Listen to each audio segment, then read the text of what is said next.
Well, the significance of the Khodorkovsky case, I think, is that it goes to the heart of the integrity of judicial processes in Russia, and also calls into question confidence that people can have if they wish to invest in Russia. Those are two big questions that I think the Russian government is currently failing to address. A country that does not have judicial and legal processes that can be trusted is not a country that people will want to invest in. And therefore, not only is this a question of fundamental human rights, but it's also a question of commercial and business confidence. Russia has huge potential to be a major player in the world economy.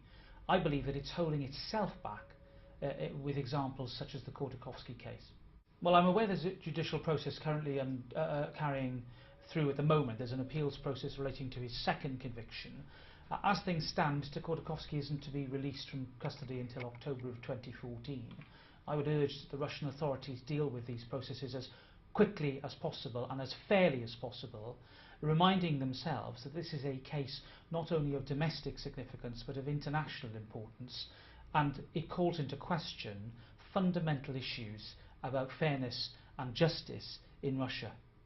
Well, last year the Conservative Party Human Rights Commission published a report about the challenges faced by professional and business people across the world, and in particular in countries whose human rights records are poor. And some of the examples that we looked at included cases in Russia, the Sergei Magnitsky case being one and the Khodorkovsky case being another. And what our conclusions that were